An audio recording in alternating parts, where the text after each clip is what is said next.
If you are getting an Outlook error code and cannot sign in or send email, don't worry. It's usually easy to fix it. In Microsoft Outlook, one of the simple solutions is to remove your email account and add it again. First, open Outlook and click on File at the top.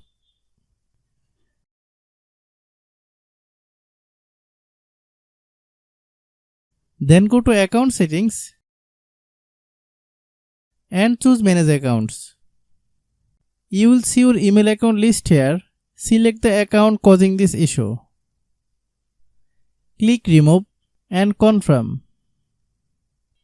After that, restart Outlook and sign in back in with your email details.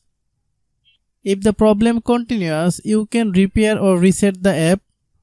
Open Start menu, then go to Settings, then click App and click Install App. Search for Outlook.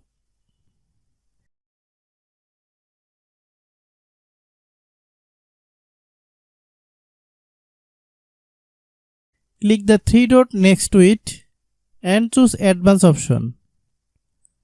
Scroll down and click Repair. If that doesn't help, then click Reset. As a final step, you can uninstall Outlook and reinstall it from the Microsoft Store. This ensures you have refreshed updated version. After reinstalling, sign in again and your issue should be resolved. Hope you understand. I have a request. If you are new to the channel, please subscribe and stay with us. Thanks for watching.